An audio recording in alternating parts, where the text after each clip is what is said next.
Welcome back. Now, Skype for Business operates on a different platform than the desktop Skype.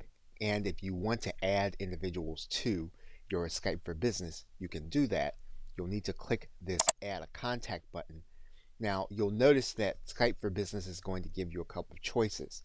You can add a contact within your organization. Those are going to be the people that you have as part of your team.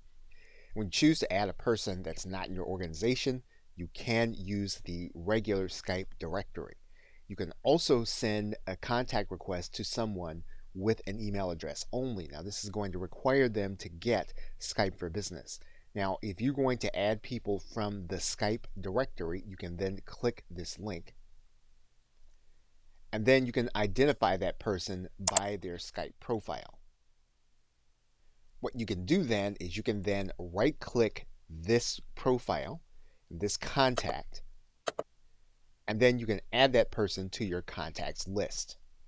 What will happen then is that person will then receive a contact request, and then once it's accepted, then they can contact you on Skype for Business. But once the person accepts, you will be able to chat with them or correspond with them inside of Skype for Business. However, you will want to note that they will not get the contact request if they are already on the desktop Skype version.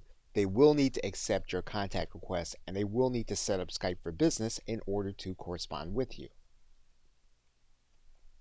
So it's quite possible that you will have individuals on your Skype for Business contact as well as your Skype for Desktop contacts if you choose to use both in the very same way.